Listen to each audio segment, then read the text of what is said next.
오늘도 암호화폐 관련된 소식들을 한데 모아봤습니다. 크립토마토 인사를 드리고 있는데요. 일단 또 가장 먼저 달러 인덱스 지수 보도록 하겠습니다. 90.13포인트 큰 폭으로 상승했다가 오늘은 좀 가라앉은 모습이 보여지고 있죠. 그와 동시에 미국 증시 같은 경우는 일제히 반등을 해주고 있습니다. 비트코인 같은 경우도 어제 하락의 충격을 벗어버리려는 듯이 37,000달러까지 올라와 주고 있는 상황인데요. 일단 오늘 달러가 하락하면서 미국 증시가 반등한 데는 바로 다음과 같은 이유가 있다고 하는데요. 바로 미국 내에서 새로운 고용 지표를 공개를 했는데 이 고용이 너무 부진했었다라는 것이죠. 아니 그러면 경제에 관련해 가지고 안 좋은 뉴스가 나왔는데 증시가 떨어져야 되는 것이 아니냐 했는데 증시가 오히려 올라가고 있죠. 그 이유는 바로 경기가 안 좋아졌으니까 연준이 테이퍼링을 늦추지 않겠느냐라는 분석이 나왔기 때문이라고 합니다. 참 아이러니하게도 경제가 개판이 될수록 미국 증시는 올라가는 상황이라고 볼 수가 있겠는데요. 미국에 신규 일자리가 많이 생겼다 할지라도 많은 업체에서 지금 현재 사람들을 고용하는 데 어려움을 겪고 있고 또한 그나마 생긴 일자리 같은 경우도 거의 레저 및 서비스업이 대부분이라고 합니다. 서비스업을 안 좋게 말씀을 드리는 것이 아니라 그냥 상대적으로 전문직에 비해서 임금이 낮죠. 그와 동시에 인플레이션율은 계속해서 올라가고 있기 때문에 앞으로도 미국 서민들의 삶 역시 굉장히 힘들어지게 될 것으로 예상을 해볼 수가 있겠습니다. 상황이 이러한데도 계속해서 올라가고 있는 미국의 증시, 과연 연준은 어떤 판단을 내리게 될까요? 그 여부에 따라서 미국 증시뿐만 아니라 비트코인도 영향을 받게 될 것으로 예상을 해볼 수가 있겠습니다. 자, 한편 비트코인, 제가 어제 아담 앤 이브 쌍바닥이 나오면서 좀 상승하게 되지 않을까라고 조심스럽게 예상을 해봤더니 일론 머스크가 튀어나와가지고 신기하게 딱 비트코인 저항 맞았을 때 트윗을 남기면서 이야기하기를 비트코인 로고와 쪼개진 하트 그리고 농담이 섞인 이미지를 올렸는데 이 이미지 같은 경우는 유명 락밴드인 링킨파크의 인디엔드라는 곡을 말장난을 통해서 활용을 하면서 한 연인이 이별하는 것에 대해서 이야기를 하고 있었습니다. 이 트윗과 함께 비트코인 쏟아져 내리기 시작했었는데요. 어떤 이들은 일론 머스크가 비트코인과 이별했다. 테슬라 역시 비트코인을 팔았기 때문에 이런 트윗을 올린 것이다 라고 하면서 여러가지로 루머까지 퍼졌었던 일이 있었습니다. 자, 과연 일론 머스크는 이런 트윗을 왜 올린 걸까요? 할 일이 없었기 때문일까? 아니면은 대마초를 피워가지고 또 정신이 획가닥 해가지고 이런 트윗을 올린 것일까? 나중에 그는 병 주고 약 주듯이 비트코인의 상징을 상승하는 레이저 아이도 필요하다라고 트윗을 남기기도 했었습니다. 지금 많은 사람들이 일론 머스크 때문에 화가 많이 났어요. 자, 과연 그의 목적은 무엇이었을까? 어떤 이들은 그가 세력과 결탁해가지고 비트코인 가격을 내리는데 일조하고 있다라고 이야기를 하기도 합니다. 자, 이런 상황 속에서 도치코인의 창시자는 일론 머스크를 믿는다라는 트윗을 남겼다라고 하네요. 이건 또 뭔 개소리인지 모르겠는데 또한 그에 이어가지고 저스틴 선 참새가 방앗간을 지나칠 수 있나? 이 관심을 나에게 좀 달라. 일론 머스크가 비트코인을 팔면은 내가 그의 모든 비트코인을 구입할 의향이 있다라고 댓글을 달았습니다. 이 정신 나간 양반아. 전에도 이야기가 나왔었는데 이 트론 CEO면은 트론이라든지 자신의 이름으로 된 코인들을 매입을 하는 것이 아니라 비트코인만 사겠다라고 해요. 이 저스틴 선 지지자들은 계속해서 실망을 할 수밖에 없을 것 같습니다. 여담이지만은 SBF, FTX 거래소 창업자이자 솔라나 진영의 대장이라고 볼 수가 있겠죠. 그 친구 같은 경우는 누가 솔라나 코인을 욕하면서 던지겠다라고 하니까 던져봐라 내가 다 사버리겠다라고 이야기를 한 바가 있습니다. 둘이 굉장히 대조가 되죠. 그리고 저스틴 선의 관심몰이는 여기서 끝이 아닙니다. 그는 조만간에 비트코인 및 암호화폐 시장이 6월 달에는 조정을 받겠으나 7, 8월에는 다시 한번 상승세를 이어가게 될 것이다 라고 예측을 하면서 중국의 규제는 성공할 수 없다라고 이 중국의 공산당의 움직임에 반하는 발언을 하기도 했었습니다. 자, 이거 좀 넘어서는 안 될 선을 넘은 것이 아닌가? 최근에 한때 중국의 최고의 부자였었던 마윈, 시진핑핑이 눈 밖에 나가지고 구석에 끌려가가지고 뒤지게 맞고 뭐 거의 반쯤 정신이 나간 상태로 다시 한번 목격이 되었었죠. 그리고 그의 회사인 알리바바 같은 경우는 거의 박살바바라는 말이 나올 정도로 지금 공산당 손에 의해서 개작살이 나고 있는 상황인데 저스틴 선이 공산당에게 개긴다. 쥐도새도 모르게 사라지는 수가 있겠죠. 조심해야 됩니다. 자, 아무튼 중국 이야기가 나와서 말인데요. 최근에 암호화폐 미디어 더 블록에는 이러한 글이 올라왔습니다. 최근 중국 쪽에서 특히 신화통신을 통해서 중국 내 암호화폐에 대한 강력한 규제와 투자 시장에 대한 경고를 한 바가 있는데 이와는 반대로 공산당 대변인은 그래도 본인이 리스크를 감당하면서 비트코인을 거래하는 것이 불법은 아니다라고 이야기를 했다. 라면서 기사를 냈는데요. 기사를 살펴보면은 그렇게까지 믿음직스러운 기사는 아니었었던 것 같습니다. 신화통신 이야기만 줄줄이 써놓고 중국 정부에 누가 그런 식으로 구체적인 발언을 최근에 했는지는 전혀 밝히지를 않은 그런 기사이기 때문에 그냥 이런 이야기가 있었다 정도만 언급을 해드리고 다음으로 넘어가도록 하겠습니다.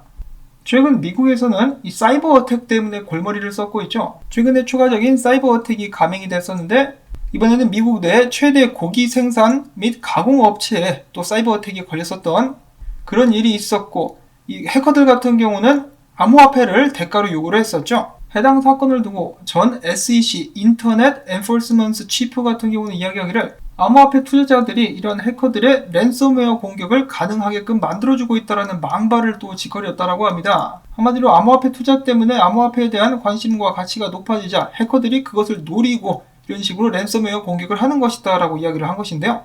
말이 안 되죠. 그럴 거면은 세상에서 가장 불법적인 용도로 많이 사용되고 있는 달러를 아예 없애버리든가 해야겠죠.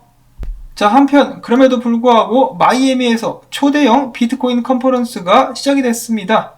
공항에서도 이렇게 안내가 나오고 있는 정겨운 모습이 펼쳐지고 있는 가운데 이 기존의 인터넷 온라인상에서만 서로를 알고 이야기를 했었던 사람들이 한데 뭉쳐가지고 사진도 찍고 즐거운 시간들을 보내고 있다고 하네요. 여기는 이 사람 같은 경우는 피터 맥코막인데요.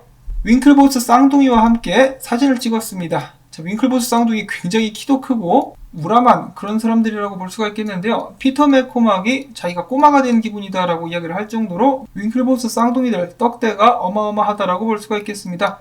마치 이 터미네이터 두 대가 딱 옆에 나란히 서 있는 것 같은 그런 모습이 보여지고 있죠.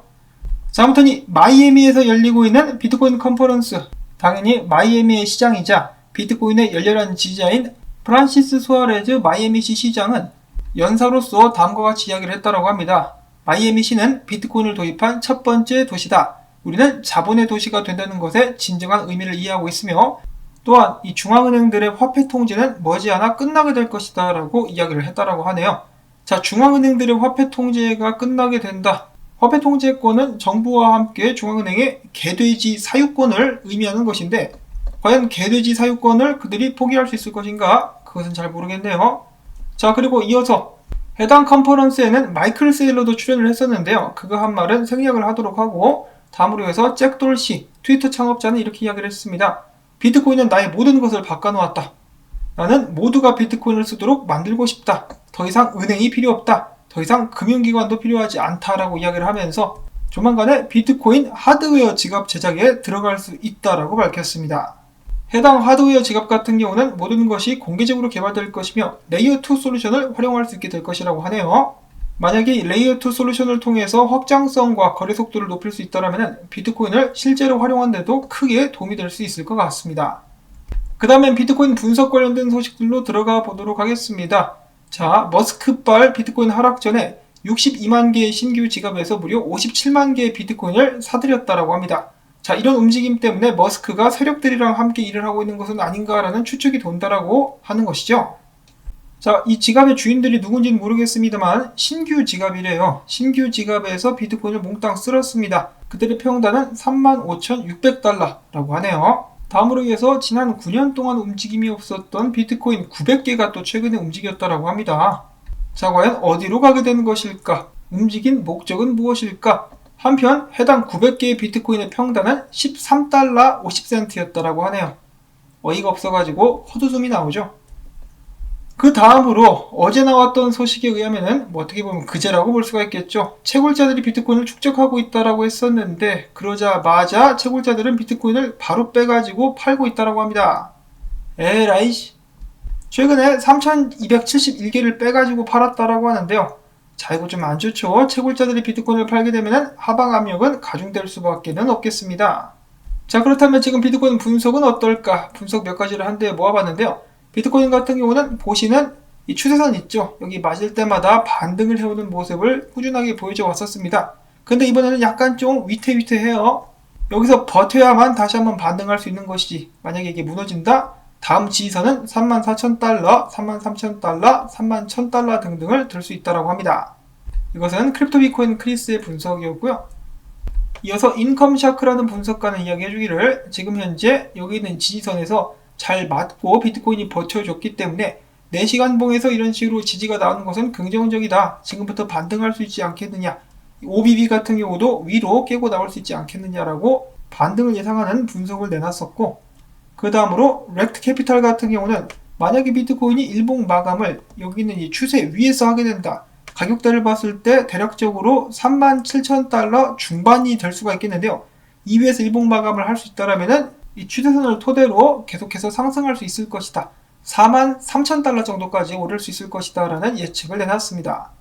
그 다음에 최근에 서서히 고개를 들고 있는 것이 이 데드크로스에 관련된 공포라고 볼 수가 있겠는데요. 데드크로스가 다가오고 있는데 무조건 데드크로스가 나온다고 하락하는 것이 아니다. 전에 똑같은 데드크로스가 나왔을 때 8,000달러 선에서 데드크로스가 나왔었고, 그 점은 비트코인의 저점이라고 볼 수 있는 지역이 되었다. 지금도 마찬가지로 데드크로스가 나온다고 무조건 하락하는 것이 아니라 이때와 비슷하게 가게 된다라면은 저점 찍고 올라가는 사이에 데드크로스 나오고 가격은 계속해서 올라갈 수 있다라는 것이죠. 괜히 데드크로스 때문에 너무 야단 법석을 떨 필요는 없다라고 이야기를 했고, 그래서 렉트 캐피탈 같은 경우는 데드크로스는 아직 나오지 않았으며 만약에 비트코인이 지금부터 상승하게 된다 그러면은 50일 EMA를 들어 올리면서 데드크로스가 나오지 않을 수도 있다라고 이야기를 했습니다. 일론 머스크에 이어서 데드크로스의 위협까지 최근에 여러가지로 곤란을 겪고 있는 비트코인이라고 볼 수가 있겠죠. 부디 비트코인이 힘을 좀 내주면서 주말 동안에 상승하는 모습을 보여줄 수 있으면 좋겠습니다. 자, 그 다음엔 기타 소식들로 넘어가 보도록 하겠습니다. 한때 암호화폐 투자자들을 압박했었던 인도의 HDFC 은행이 앞서서 암호화폐 투자자들에게 보냈었던 경고를 철회했다라고 하네요. 다음으로 해서 마이애미의 프로그레시브 케어 헬스케어 서비스 회사라고 하는데요. 전염병 검사 비용을 비트코인으로 결제받겠다라고 밝혔습니다. 역시 마이애미다운 면모다라고 볼 수가 있겠고, 자, 그 다음에는 미국 자선단체인 체리티 워터 같은 경우는 기부금을 비트코인으로 받겠다라고 이야기를 했네요. 그들의 목표치는 비트코인 100개라고 하는데요. 50개를 받게 되면은 나머지 50개는 윙클보스 쌍둥이가 매칭을 해줄 예정이라고 하는데, 과연 50개를 모을 수 있을 것인가? 현재까지는 12개를 모았다라고 합니다. 다음으로 이어서 필리핀의 이 모바일 지갑 업체인 Gcash에서 암호화폐 관련된 거래 서비스를 제공하려고 모색을 하고 있다고 합니다. 전 세계 곳곳에서 암호화폐를 향한 움직임이 일어나고 있죠. 다음으로 이어서 앞에서 잠깐 언급이 되었었던 파생상품 거래소 FTX가 유명 e스포츠 팀과 협약을 맺고 그들의 팀 이름에 FTX를 붙이겠다라고 했네요.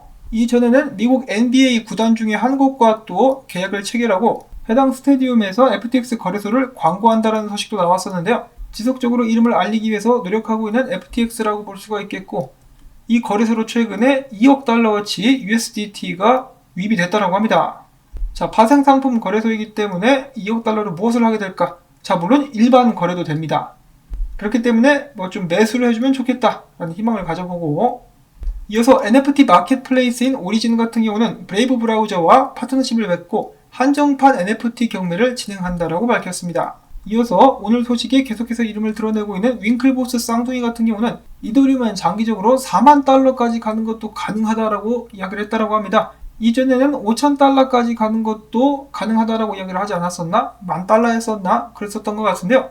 계속해서 이더리움의 목표가를 높이고 있는 윙클보스 쌍둥이들. 그것에 대한 근거로 그들은 이더리움을 소유하고 있는 투자자들은 그 위에 구축된 프로젝트와 프로토콜의 일부를 구매하고 있는 것과 같다. 그렇기 때문에 이더리움 네트워크가 계속해서 발전해 나갈 것이기 때문에 그것을 기반으로 이더리움 가격이 높게 오를 수 있을 것이라고 이야기를 하고 있는 것인데요. 다만 만약에 이더리움이 높은 수수료 문제를 해결하는데 실패를 한다. 그러면은 나중에 실패하게 될 수도 있다라고 이야기를 했습니다. 그렇게 됐을 경우에 솔라나나 테조스 같은 여기서 언급이 되어 있지 않았지만은 에이다라든지 BNB도 여기에 들어갈 수도 있겠죠. 아무튼 이러한 프로토콜들이 빛을 발하게 될 수도 있다라고 이야기를 했습니다.